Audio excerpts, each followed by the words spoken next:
এই সপ্তাহের কোনো একটা দিন 15 বা 16 তারিখে আমাদের দেশে একটি সরকারি ছুটি আছে।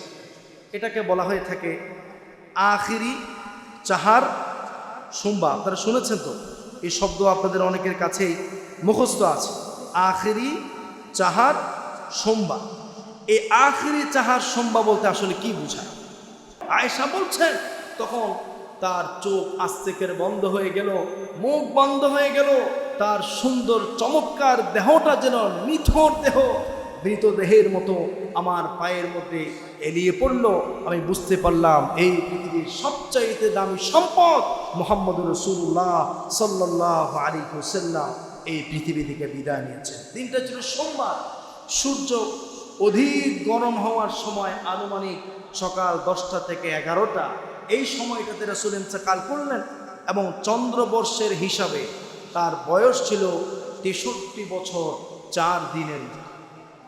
প্রিয় ভাইয়ের আমার, যখন আল্লাহর হাবিব সাল্লাল্লাহু আলাইহি ওয়াসাল্লাম ইন্তেকাল করলেন, এই খবর তার ঘর থেকে বাইরে ছড়িয়ে পড়ল। সাহাবীদের প্রতিক্রিয়া ছিল অনেক ব্যতিক্রম, সবচেয়ে ব্যতিক্রম। সাহাবীরা যেন দিশাহারা হয়ে দিক বেদিক জ্ঞানহারা ব্যক্তির মতো ছোটাছুটি করতে লাগলেন। কেউ কেউ বলছেন মদিনা ছেড়ে আমি জঙ্গলে চলে যাব, কেউ বলছেন মরুভূমিতে চলে যাব। পুরো মদিনা শহর যেন কান্নার রোল বয়ে গেল। কারো বাপ মারা গেলে, কারো সন্তান মারা গেলে, কারো স্ত্রী বা স্বামী মারা গেলেও মানুষ যেভাবে কাঁদে না, এইভাবেই যেন কাঁদতে লাগলেন। শুধু তাই না, উসমান রাদিয়াল্লাহু তাআলা যখন তিনি শুনতে পেলেন রাসূল ইন্তেকাল করেছে, তিনি যেন বধির হয়ে গেলেন। কে তাকে কি বলছে তিনি যেন কানে শুনতে পাচ্ছেন না। আলহামদুলিল্লাহ নাহমাদুহু ওয়া নাস্তাঈনুহু ওয়া নাস্তাগফিরুহু ওয়া নু'মিনু বিহি ওয়া নাতাওয়াক্কালু আলাইহি ওয়া নাউযু বিল্লাহি মিন শুরুরি আনফুসিনা ওয়া মিন সাইয়্যাতি আ'মালিনা। أما بعد فقد قال الله تعالى في كلامه المجيد وفي فرقانه الحميد.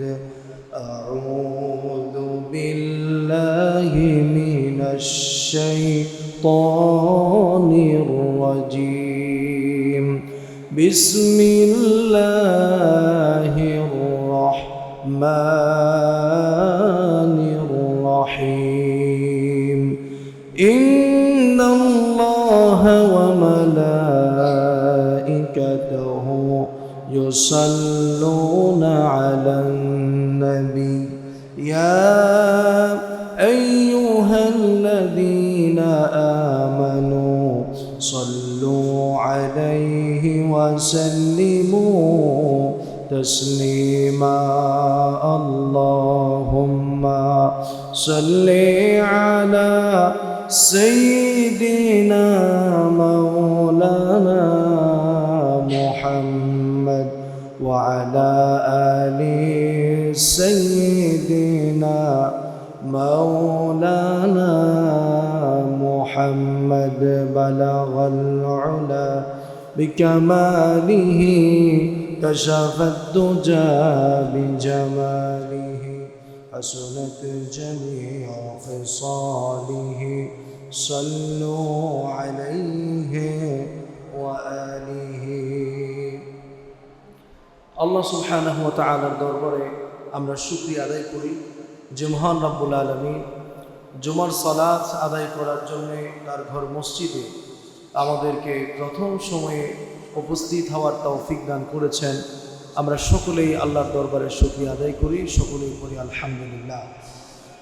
রাসূলুল্লাহ সাল্লাল্লাহু আলাইহি ওয়াসাল্লামের শানে দরুদ এবং সালাম পেশ করছি। আল্লাহ সুবহানাহু ওয়া তাআলা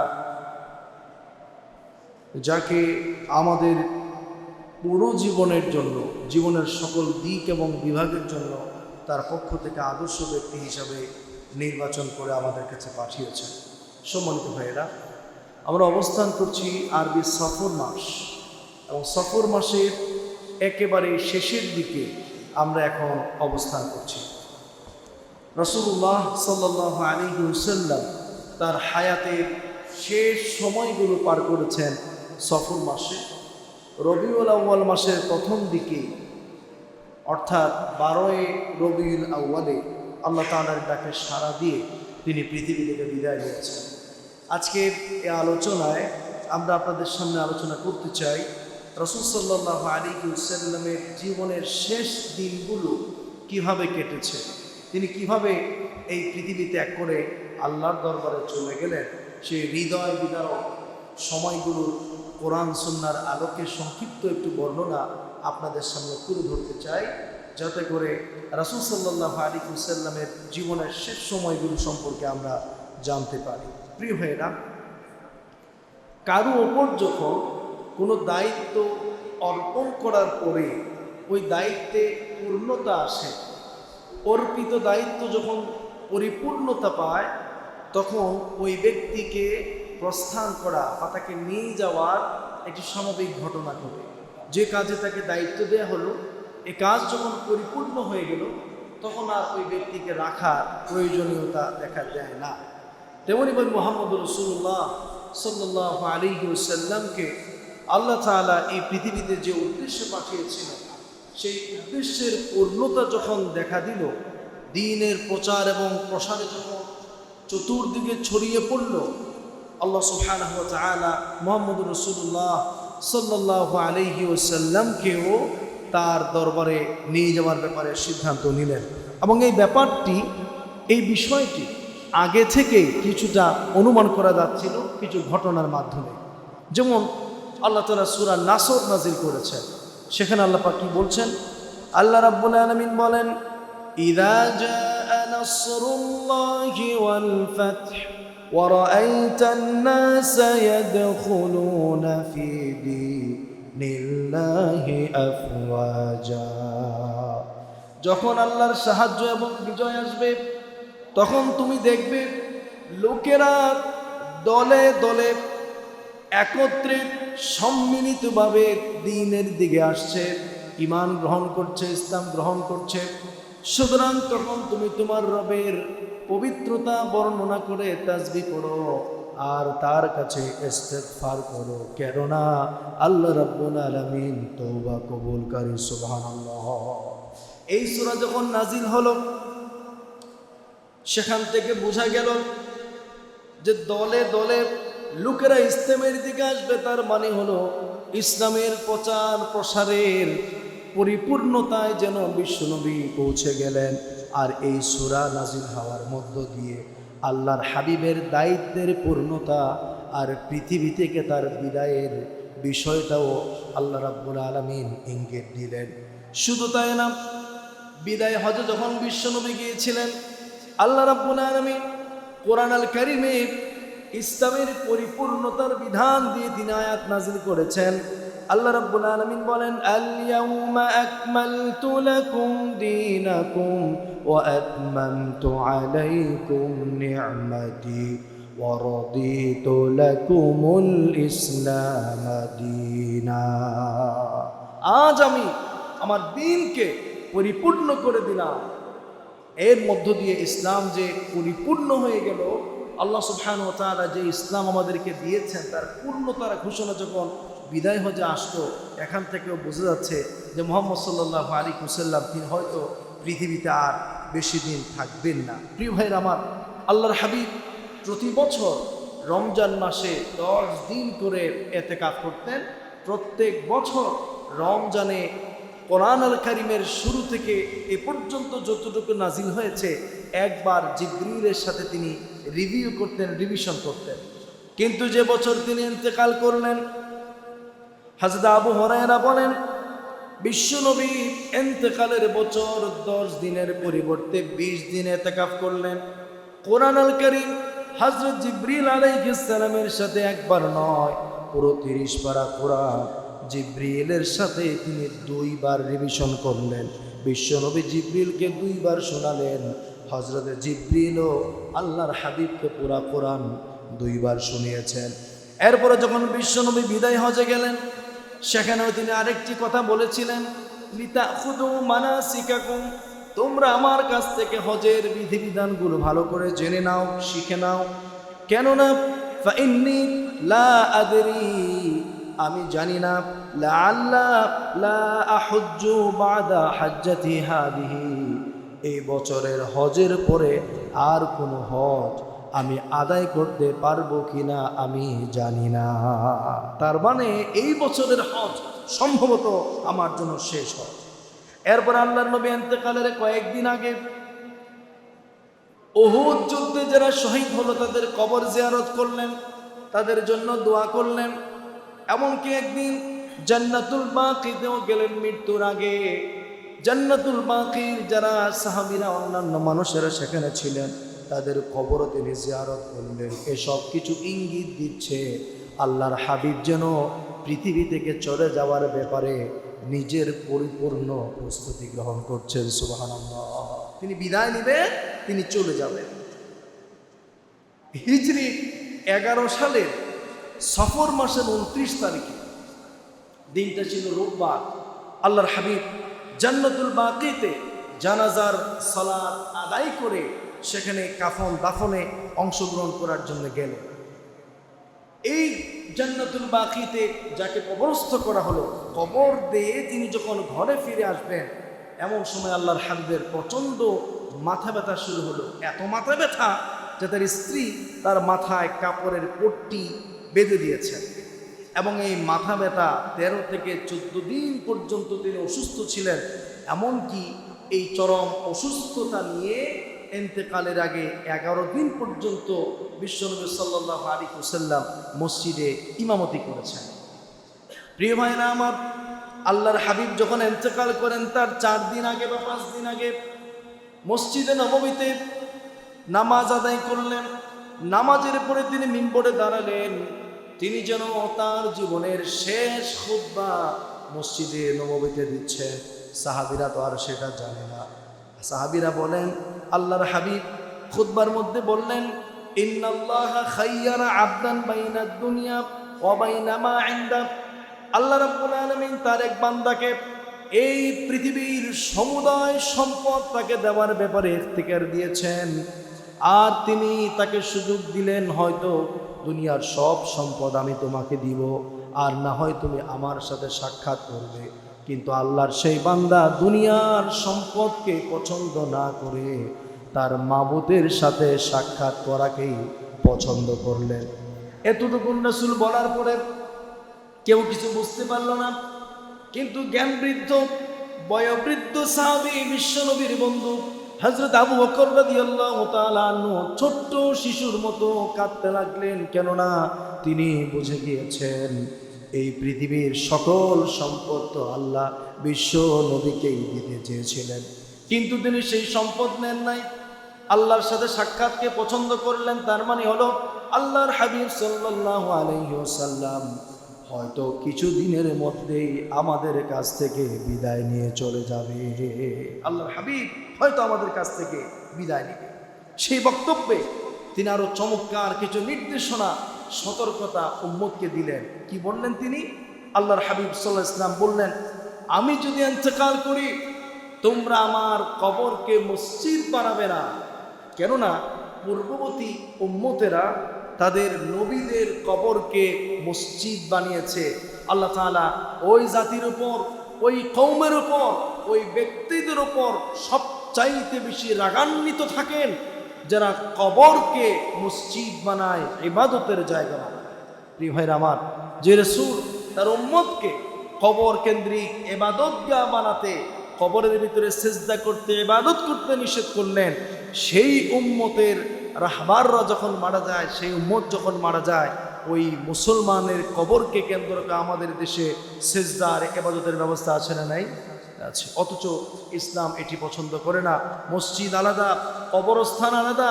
কবরে ইবাদত হবে না, ইবাদত হবে, সিজদা হবে মসজিদে। আর এই শিক্ষা আমাদেরকে দিয়েছেন মুহাম্মদ রাসূলুল্লাহ সাল্লাল্লাহু আলাইহি ওয়াসাল্লাম। আল্লাহর হাবিব ইন্তেকাল করেছেন সোমবারে। বৃহস্পতিবার ইন্তেকালের 4 দিন আগে সব নামাজের ইমামতি আল্লাহর হাবিব মসজিদে তার ইমামতিতে নামাজগুলো পড়ালেন।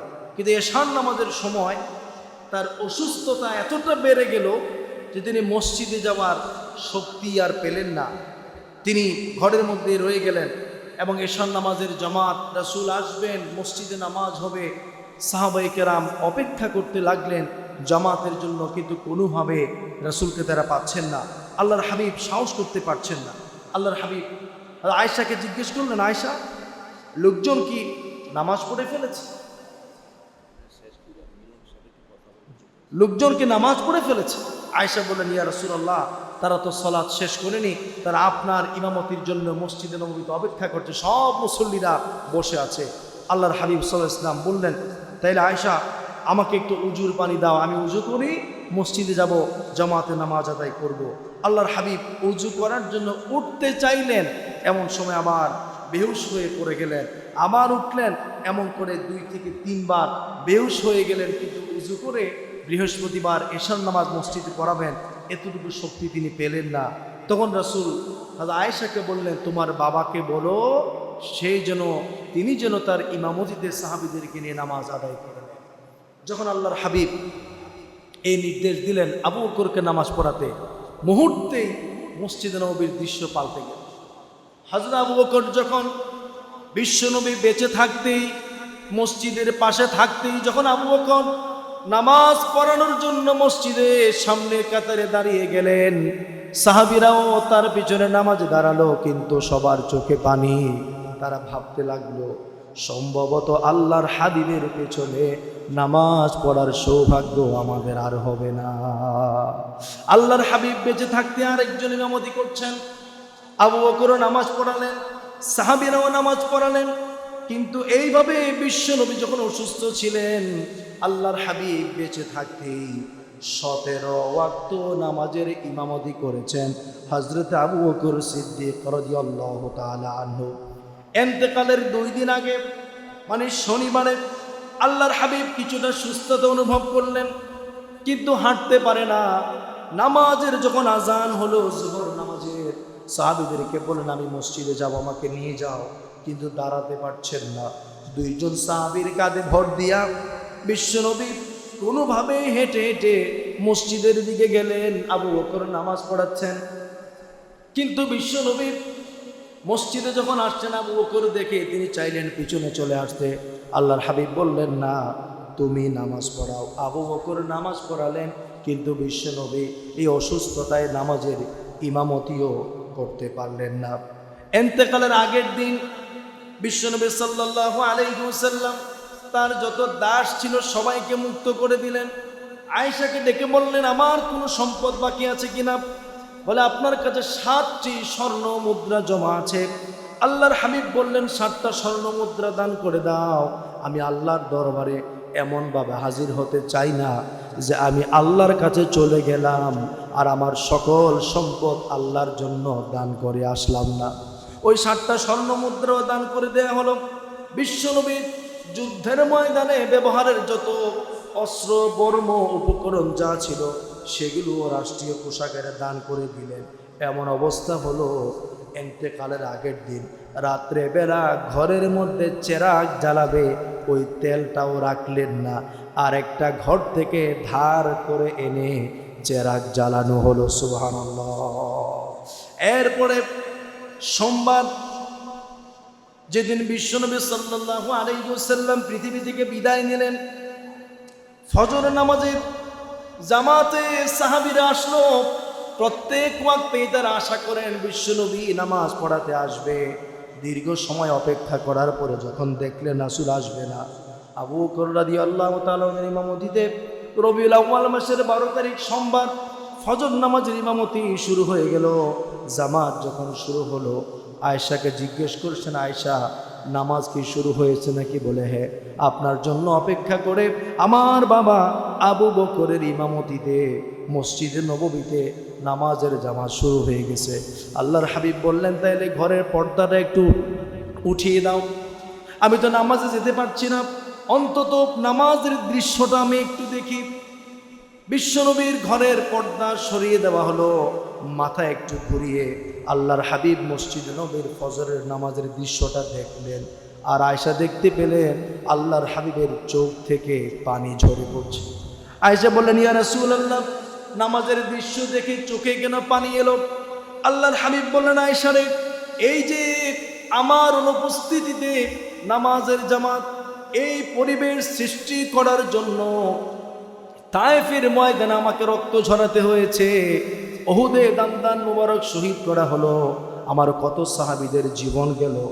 আজ আমার অনুপস্থিতিতেই মসজিদে জামাতের দৃশ্য কত না আনন্দের। আমার একটা স্বপ্ন, আমার মনে আশা জেগেছে, আমি যদি পৃথিবী থেকে বিদায় নেই, কিয়ামত পর্যন্ত আমার অনুপস্থিতিতে আমার উম্মতেরা কখনো নামাজের জামাত ছাড়বে না। আল্লাহর হাবিব সাল্লাল্লাহু আলাইহি ওয়াসাল্লাম নামাজ পাগল, জামাতের সাথে নামাজ পড়ায় যার স্বপ্ন, ফজরের নামাজ তিনি চোখে দেখে গেলেন, কিন্তু ওই দিনের জোহরের নামাজ আর রাসূলের ভাগ্যে জুটে নাই। সূর্য কিছুটা উপরের দিকে উঠল, আল্লাহর হাবিব হযরতে ফাতেমাকে ডাকলেন, কি যেন তার কানে কানে বললেন। ফাতেমার মনটা ভেঙে গেল, চোখ থেকে পানি আসলো। ফাতেমাকে আবার ডাকলেন, আবার কি যেন বললেন, চোখের মধ্যে হাসি ফুটলো।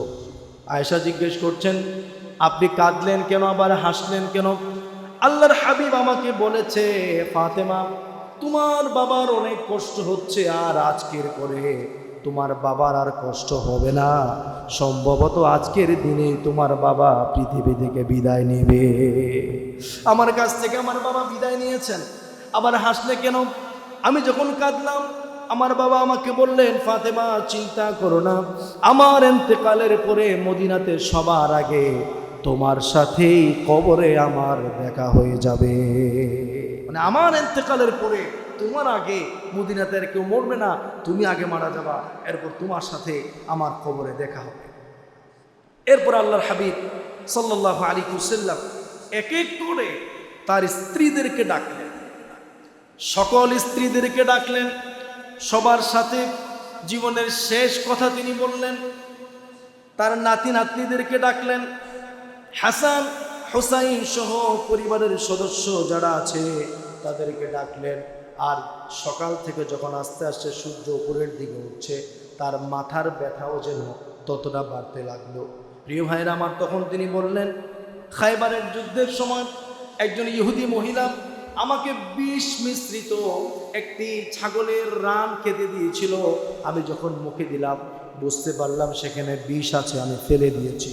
কিন্তু যতটুকুন বিষ আমার শরীরে ঢুকেছে, ওই বিষের যন্ত্রণা যেন কোনোভাবেই আমি সহ্য করতে পারছি না। হযরত আয়েশা বলছেন, আল্লাহর হাবিব আমার পায়ের উরুর মধ্যে মাথা দিয়ে শুয়েছিলেন। এমন সময় আবু বকর রাদিয়াল্লাহু তাআলা আনহুর ছেলে আব্দুর রহমান ইবনে আবু বকর ঘরে আসলেন, আর দেখলেন তার হাতে মেসওয়াক আছে। আল্লাহর হাবিব ইঙ্গিত দিলেন, আমি বুঝতে পারলাম তিনি মেসওয়াক করতে চান। আমি সেই মেসওয়াককে নিয়ে সেটাকে নরম করে দিলে বিশ্বনবী নিজেই মেসওয়াক করলেন। এরপরে তিনি কুলি করলেন। এরপর কিছুক্ষণ পর যেন তিনি বারবার দোয়া করতে লাগলেন। আল্লাহর হাবিব সাল্লাল্লাহু আলাইহি ওয়াসাল্লাম বারবার দোয়া করছেন, আল্লাহুম্মা রাফিকাল আলা, আল্লাহুম্মা গফিরলি ওয়ারহামনি ওয়ালহিকনি বির রাফিকাল আলা। হে আল্লাহ, আমাকে ক্ষমা করো, আমাকে দয়া করো, আর তোমার সাথে আমার সাক্ষাৎ করে নাও। এই দোয়া তিনি বারবার বলছেন। আর বলছেন, ইন্নালিল মাউতি সাকারাত, নিশ্চয়ই মৃত্যুর জন্য রয়েছে কঠিন যন্ত্রণা। এই কথা বলছেন আর সময় পার করছেন। এরপর আল্লাহর হাবিব সাল্লাল্লাহু আলাইহি ওয়াসাল্লামের জীবনের একেবারে অন্তিম মুহূর্ত যখন চলে আসলো, আল্লাহর হাবিব উপস্থিত যারা ছিলেন তাদের সবাইকে উদ্দেশ্য করে তার জীবনের শেষ কথা বললেন, আসসালাত আসসালাত ওয়া মা মালাকাত আইমানুকুম। উম্মতেরা, নামাজ নামাজ, আর তোমাদের অধীনে যারা কাজকর্ম করে চাকরি করে তাদের অধিকার নষ্ট করো না, তাদের সাথে ভালো ব্যবহার করো। আল্লাহর হাবিব তার জীবনের শেষ কথা বললেন, নামাজ নামাজ, আর অধীনস্থ ব্যক্তিদের সাথে ভালো আচরণ করো। এই কথা বলার পরে হযরত আয়েশা বলছেন, আল্লাহর হাবিব সাল্লাল্লাহু আলাইহি ওয়াসাল্লামকে কে যেন সালাম দিল। বিশ্বনবী সালামের জবাব দিলেন। কোন বর্ণনায় এসেছে, নবীরা যখন মারা যান, ইন্তেকালের আগে জান্নাতে যেই জায়গা রব্বুল আলামিন তাদের জন্য প্রস্তুত করেছেন, ওই জায়গাটা তাদেরকে দেখানো হয়। কোন কোন বর্ণনায় এসেছে জিবরিল আলাইহিস সালাম এসে রাসূলকে সালাম দিলেন আর বললেন, ইয়া রাসূলুল্লাহ, আপনার কাছে আজ নতুন একজন মেহমান নিয়ে এসেছি। যেই মেহমান কারো কাছে আসতে কোনো অনুমতি লাগে না, কিন্তু আজ তিনি আপনার কাছ থেকে অনুমতি চাচ্ছেন। রাসূল বললেন, তাকে অনুমতি দেওয়া হলো। তিনি এসে সালাম দিলেন, আসসালামু আলাইকা ইয়া রাসূলুল্লাহ, আমি হলাম মালাকুল মাউত। আপনার পরে আর কারো কাছে আমি সরাসরি উপস্থিত হব না। আল্লাহ পাক আমাকে আপনার অনুমতি নিতে বলেছেন, জান কবজ করার আগে আপনি যদি অনুমতি দেন তাহলে আমি তা শুরু করতে পারি। হযরত আয়েশা বলেন, বিশ্বনবী সাল্লাল্লাহু আলাইহি ওয়াসাল্লাম যখন অনুমতি দিল, আল্লাহর হাবিবের পবিত্র রূহ মোবারক হযরতে মালাকুল মাউত তখন কবজ করে নিলে। ইন্না লিল্লাহি ওয়া ইন্না ইলাইহি রাজিউন। আয়েশা বলছেন, তখন তার চোখ আস্তে করে বন্ধ হয়ে গেল, মুখ বন্ধ হয়ে গেল, তার সুন্দর চমৎকার দেহটা যেন নিথর দেহ, মৃতদেহের মতো আমার পায়ের মধ্যে এলিয়ে পড়ল। আমি বুঝতে পারলাম এই পৃথিবীর সবচাইতে দামি সম্পদ মুহাম্মদুর রাসূলুল্লাহ সাল্লাল্লাহু আলাইহি ওয়াসাল্লাম এই পৃথিবী থেকে বিদায় নিয়েছেন। দিনটা ছিল সোমবার। সূর্য অধিক গরম হওয়ার সময়, আনুমানিক সকাল 10টা থেকে 11টা, এই সময়টাতে রাসূল ইন্তেকাল করলেন এবং চন্দ্রবর্ষের হিসাবে তার বয়স ছিল 63 বছর 4 দিনের। প্রিয় ভাইয়ের আমার, যখন আল্লাহর হাবিব সাল্লাল্লাহু আলাইহি ওয়াসাল্লাম ইন্তেকাল করলেন, এই খবর তার ঘর থেকে বাইরে ছড়িয়ে পড়ল। সাহাবীদের প্রতিক্রিয়া ছিল অনেক ব্যতিক্রম, সবচেয়ে ব্যতিক্রম।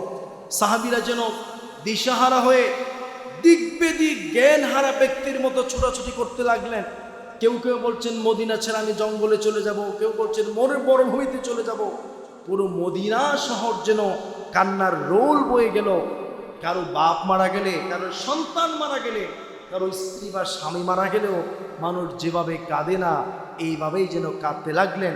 শুধু তাই না, উসমান রাদিয়াল্লাহু তাআলা যখন তিনি শুনতে পেলেন রাসূল ইন্তেকাল করেছে, তিনি যেন বধির হয়ে গেলেন। কে তাকে কি বলছে তিনি যেন কানে শুনতে পাচ্ছেন না। আলী রাদিয়াল্লাহু তাআলা দাঁড়ানো অবস্থায় ছিলেন, তিনি বসে গেলেন। ওমর তো তিনি স্বাভাবিক মেজাজ হারিয়ে ফেললেন। তিনি বললেন, ওয়াল্লাহি মা মাতা রাসূলুল্লাহ সাল্লাল্লাহু আলাইহি ওয়াসাল্লাম ওয়া লা ইয়ামুত। না, আল্লাহর কসম, মুহাম্মদ সাল্লাল্লাহু আলাইহি ওয়াসাল্লাম মরতে পারেন না, তিনি মারা যাবেন না। মুসা আলাইহিস সালাম যেভাবে আল্লাহর কাছে 40 দিনের জন্য গিয়ে ওহী নিয়ে তুর পাহাড় থেকে আবার ফিরে এসেছেন, আমার মনে হয় আমার নবী মুহাম্মদ সাল্লাল্লাহু আলাইহি ওয়াসাল্লাম আল্লাহর কাছে গিয়েছেন, তিনি আবার সেখান থেকে ফিরে আসবেন। আবু বকর মসজিদ নববীর আশপাশে ছিলেন না, তিনি দূরে কোথাও ছিলেন। দায়িত্বশীল যারা হয় তাদের জন্য জীবন্ত বাস্তব উদাহরণ হচ্ছেন আবু বকর সিদ্দিক রাদিয়াল্লাহু তাআলা আনহু। তিনি বাকিদের মতো আবেগ দেখাতে তার চলবে না, পরিস্থিতি তাকে সামাল দিতে হবে। তিনি যখন সংবাদ পেলেন দৌড়ে এলেন, আয়েশার ঘরে গেলেন, জিজ্ঞেস করলেন সব কিছু। আয়েশা রাসূল সাল্লাল্লাহু আলাইহি ওয়াসাল্লামের মৃত্যু সংবাদ দিল। তিনি রাসূলের মাথার কাপড়টা উঠালেন, 2 চোখের মাঝখানে কপালে একটি চুমু দিয়ে এবার তিনি মসজিদে নববীতে এলেন, মিম্বরে দাঁড়ালেন। দাঁড়ানোর পর হযরত আবু বকর খুতবা দিলেন। তিনি বললেন, আইয়ুহান নাস, হে মানব জাতি, ইন্নাহু মান কানা মিনকুম ইউবাদু মুহাম্মাদান ফাইন্না মুহাম্মাদান কাদ মাত। তোমাদের মধ্যে যারা মুহাম্মদ সাল্লাল্লাহু আলাইহি ওয়াসাল্লামের গোলামি করতে, মুহাম্মদের বান্দা যারা ছিলে, তোমরা মনে করে নিতে পারো মুহাম্মদ মারা গিয়েছে। ওমান কানা ইয়াবুদুল্লাহা ফাইন্নাল্লাহা হাইয়্যুন লা ইয়ামুত। আর যারা মুহাম্মদের নয়, আল্লাহর গোলামি করেছো, তোমরা মনে রাখো আল্লাহ আগেও ছিলেন, এখনো আছে, তিনি থাকবেন, তার কোনো মরণ হতে পারে না। এরপর তিনি কোরআন আল কারীমের একটি আয়াত তিলাওয়াত করলেন। কি পড়লেন? ওমা মুহাম্মাদুন ইল্লা রাসূল কাদ খালাত মিন ক্বাবলিহির রুসুল। মুহাম্মদ সাল্লাল্লাহু আলাইহি ওয়াসাল্লাম তিনি আল্লাহর একজন রাসূল, তার পূর্বে বহু রাসূল এসেছেন, তারাও ইন্তেকাল করে বিদায় নিয়েছেন। আফা ইম্মাতা আও কুতিলান কালাবতুম আলা আকাবিকুম। যদি মুহাম্মদ সাল্লাল্লাহু আলাইহি ওয়াসাল্লাম মারা যায়, তিনি যদি শহীদ হন, তাহলে কি তোমরা আবার আগের ধর্মে ফিরে যাবে? ওমাইয়ান কালিব আলা আকিবাইহি ফালা ইয়াদুরুল্লাহা শাইআ। যদি কেউ আগের ধর্মে ফিরে যায় এতে আল্লাহর কোনো ক্ষতি হবে না, বরং কৃতজ্ঞ বান্দাদেরকে আল্লাহ প্রতিদান দিয়ে থাকেন। ওমর বলছেন, এই আয়াত তো আবু বকরের মুখে যখন শুনলাম আমার মনে হচ্ছে জীবনে প্রথম এই আয়াত শুনেছি, অথচ এই আয়াত তো আল্লাহ তাআলা বহু আগে নাযিল করলেন। ওমর শান্ত হলো, পরিবেশ কিছুটা থমকে দাঁড়ালো, যা শুনলাম তো বাস্তব, রাসূল ইন্তেকাল করেছে। তখন ওমর, আবু বকর, অন্যান্য সাহাবীরা মিলে তারা বসলেন, পরামর্শ করতে লাগলেন যে এখন আমাদের জন্য করণীয় কি, পরবর্তী খলিফা কে হবে, আমাদের পরবর্তী নির্দেশনা কি ইত্যাদি ব্যাপারে তারা বসলেন। এই ব্যাপারে সোমবার চলে গেল, মঙ্গলবার মোটামুটি সিদ্ধান্ত হলো পরবর্তী খলিফা কে হবে, অর্থাৎ 2 দিন এইভাবে চলে গেল যে পরবর্তী কার্যক্রমগুলো কি, পরবর্তী খলিফা কে হবে ইত্যাদি ইত্যাদি ব্যাপারগুলো এইভাবে গেল। এবং সাহাবীরা এই ব্যাপারে যার পর নাই ব্যথিত হলেন। যেমন আনাস ইবনে মালিক রাদিয়াল্লাহু তাআলা তিনি রাসূলের ইন্তেকালে বলছেন, মা রাআইতু ইয়াওমান কাত্তুন কানা আহসান ওয়ালা আদওয়াউ মিন ইয়াওমিন দাখালা আলাইনা ফিহি রাসূলুল্লাহ সাল্লাল্লাহু আলাইহি ওয়াসাল্লাম। আল্লাহর হাবিব যেদিন আমাদের মাঝে এসেছিলেন এই দিনটার চাইতে আমার জন্য পৃথিবীতে আলোকিত আনন্দের আর কোনো দিন ছিল না। আর আল্লাহর হাবিব যে বিদায় নিলেন এর চাইতে কষ্ট, এর চেয়ে অন্ধকার, এর চাইতে কঠিন কোনো দিন আমার জীবনে আর কখনো আসবেও না। মুআয ইবনে জাবাল তিনি ইয়ামানে ছিলেন, আল্লাহর হাবিব তাকে সেখানে পাঠিয়েছেন, তিনি ঘুমাইছিলেন, বিশ্রাম নিচ্ছিলেন। এমন সময় তার কানে একটা আওয়াজ আসলো, মুআয তুমি ঘুমাচ্ছ, জীবনের মজা নিচ্ছ, অথচ মুহাম্মদ সাল্লাল্লাহু আলাইহি ওয়াসাল্লাম পৃথিবী থেকে বিদায় নিয়েছে। তিনি বলছেন আমার কলিজা ধরফর করে উঠল, ঘুম থেকে উঠলাম, মনে হচ্ছে যেন রাসূলের মৃত্যুর সংবাদ আমাকে শোনায়নি, আমাকে কেউ কিয়ামত হয়ে যাওয়ার খবর দিচ্ছে। মদিনায় আসলাম, আসার পর আমার পরিচয় দিলাম, আয়েশার সাথে রাসূলের স্ত্রীদের সাথে কথা হলো, তারা আমাকে রাসূলের মৃত্যু সংবাদ শোনালেন, কিন্তু আমি তো আর নিজের স্বচক্ষে রাসূল সাল্লাল্লাহু আলাইহি ওয়াসাল্লামকে আর দেখলাম না। আয়েশার মুখে রাসূলের মৃত্যু সংবাদ শুনে মুআয ইবনে জাবাল বেহুশ হয়ে গেলেন। খলিফা নির্বাচন করা হলো। মঙ্গলবার সকালে রাসূল সাল্লাল্লাহু আলাইহি ওয়াসাল্লামকে গোসল করাবে, তাকে বিদায় জানাবে। এই জন্যে হযরত আব্বাস, হযরত আলী সহ মোট 7 জন ব্যক্তি রাসূল সাল্লাল্লাহু আলাইহি ওয়াসাল্লামের পবিত্র গোসল মোবারক সম্পূর্ণ করার জন্য তারা দায়িত্বপ্রাপ্ত হলেন এবং তারা গোসল করালেন। কোথায় দাফন করবে, জানাজা কিভাবে হবে, এই বিষয়ে যখন মতভেদ শুরু হলো, আবু বকর সিদ্দিক বললেন, ইন্নী সামি'তু রাসূলুল্লাহ সাল্লাল্লাহু আলাইহি ওয়াসাল্লাম ইয়াকুল, আমি রাসূল সাল্লাল্লাহু আলাইহি ওয়াসাল্লামকে কথা বলতে শুনেছি, মা কুবিদা নবী ইল্লা দুফিনা হাইতু ইউকবা, কোন নবীদেরকে দাফন করা হয়নি যেখানে তারা মারা গেছে সেটা ছাড়া।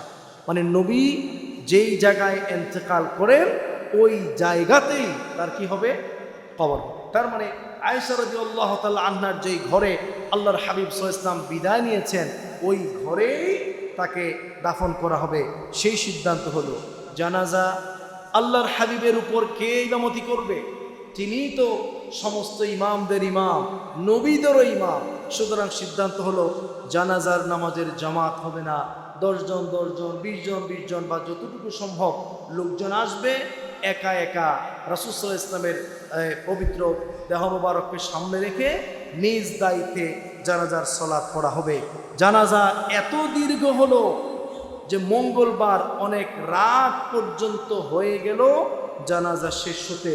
কেউ বলছেন মঙ্গলবার রাতে, কেউ বলছেন বুধবারে রাসূল সাল্লাল্লাহু আলাইহি ওয়াসাল্লামকে দাফন করা হয়েছে।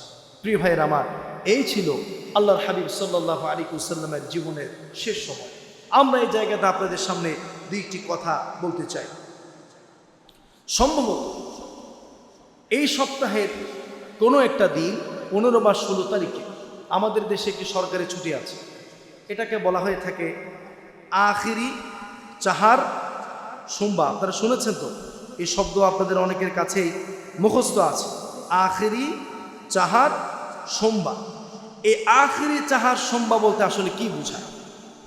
আখের মানে শেষ, চাহার সোমবার মানে হচ্ছে বুধবার। তাহলে আখিরি চাহার সোমবার শব্দের অর্থ কি দাঁড়ালো? শেষ বুধবার, অর্থাৎ সফর মাসের শেষ বুধবারকে আখিরি চাহার সম্বা নামে আমাদের দেশে এবং পৃথিবীর অনেক দেশে এটাকে তারা জেনে থাকে। কারণটা কি? বলা হচ্ছে মুহাম্মদ সাল্লাল্লাহু আলাইহি ওয়াসাল্লাম ইন্তেকালের আগে তিনি দীর্ঘদিন অসুস্থ ছিলেন, এমনকি তিনি সফর মাসের শেষ বুধবারে এসে কিছুটা সুস্থতা অনুভব করেন। এরপরে বিভিন্ন কূপ থেকে তার জন্য পানি আনা হয়, সেই পানি দিয়ে তিনি গোসল করেন। গোসল করার পরে তিনি মসজিদে সালাত আদায় করার জন্য যান। সাহাবীদের মধ্যে ব্যাপক আনন্দের সঞ্চার হয়। এই দিনটাকে কেউ কেউ রাসূলের সুস্থতার দিন ইত্যাদি ইত্যাদি দিন হিসাবে পালন করে থাকে। আমি যখন এখানেই আলহামদুলিল্লাহ চাকরিতে প্রায় এই মসজিদে 19 থেকে 20 বছর হলো প্রায়, তো শুরুর দিকে প্রায় লোকজন আসতেন। একবার একজন ব্যক্তি কলা পাতা নিয়ে আসলেন, এসে বললেন যে এটা গোসলের, এটা খাবার। আমি কলা পাতা দিয়ে আপনি কীভাবে গোসল করবেন, খাবেন? বলে আপনি হুজুর মানুষ, আপনি জানেন না? বলে কি জানি না? বলে আজকে 4 সোমবার। 4 সোমবার? বলে আজকে 4 সোমবার, এখানে একটা দোয়া লিখে দেন, গোসল করব, এটা দিয়ে খাবো। পরে খোঁজ নিতে নিতে জানলাম যে লোকজন এই দিনটাকে গোসল দিবস হিসাবে কেউ কেউ পালন করে। অর্থাৎ তাদের ধারণা মুহাম্মদ সাল্লাল্লাহু আলাইহি ওয়াসাল্লাম যেহেতু গোসল করেছেন, আমরাও আজকের এই দিনে কি করতে হবে? গোসল করতে হবে। প্রিয় ভাইয়ের আমার, আমি যদি সংক্ষেপে আপনাদেরকে স্পষ্ট করি কোরআন এবং সুন্নাহর আলোকে, মুহাম্মদ সাল্লাল্লাহু আলাইহি ওয়াসাল্লাম ইন্তেকালের আগে অসুস্থ হয়েছেন, বিশুদ্ধ কথা। রাসূল সাল্লাল্লাহু আলাইহি ওয়াসাল্লাম ইন্তেকালের আগে একদিন পরিপূর্ণ কিছুটা সুস্থতা অনুভব করেছেন। বিভিন্ন কূপ থেকে তার জন্য পানি এনে দেওয়া হলো, সেই পানি দিয়ে তিনি গোসল করেছেন। কিছুটা ভালো লেগেছে, সাহাবীদের ভিতরে আনন্দ লাগে এসেছে। রাসূল হয়তো আবার সুস্থ হয়ে আমাদের সাথে সময় কাটাবেন, নামাজ পড়াবেন, নেতৃত্ব দিবেন। এই ঘটনাটাও সত্য। এরপরে তিনি আবার অসুস্থ হয়ে সে অসুস্থতায় ইন্তেকাল করেছেন। এই ঘটনাও হাদিস দ্বারা প্রমাণিত।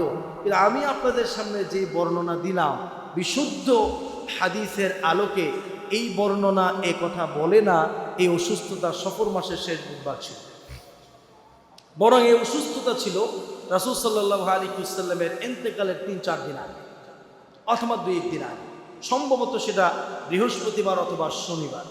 অসুস্থতা থেকে তিনি সুস্থ হলেন এবং জোহরের সলাত বা কোনো একটি সলাতে দুইজনের কাঁধে ভর করে মসজিদে সলাত আদায় করতে গেলেন। এটা হচ্ছে প্রথম কথা। তার মানে দিন তারিখের ক্ষেত্রে ইতিহাস সিরাত নিয়ে যারা গবেষণা করেন তারা এই জায়গাতে বড় ধরনের আপত্তি করছেন। দ্বিতীয় কথা, মুহাম্মদ সাল্লাল্লাহু আলাইহি ওয়াসাল্লাম অসুস্থ ছিলেন, তিনি সুস্থ হয়েছেন, গোসল করেছেন। আপনি কেন গোসল করছেন? আপনি তো অসুস্থ হননি।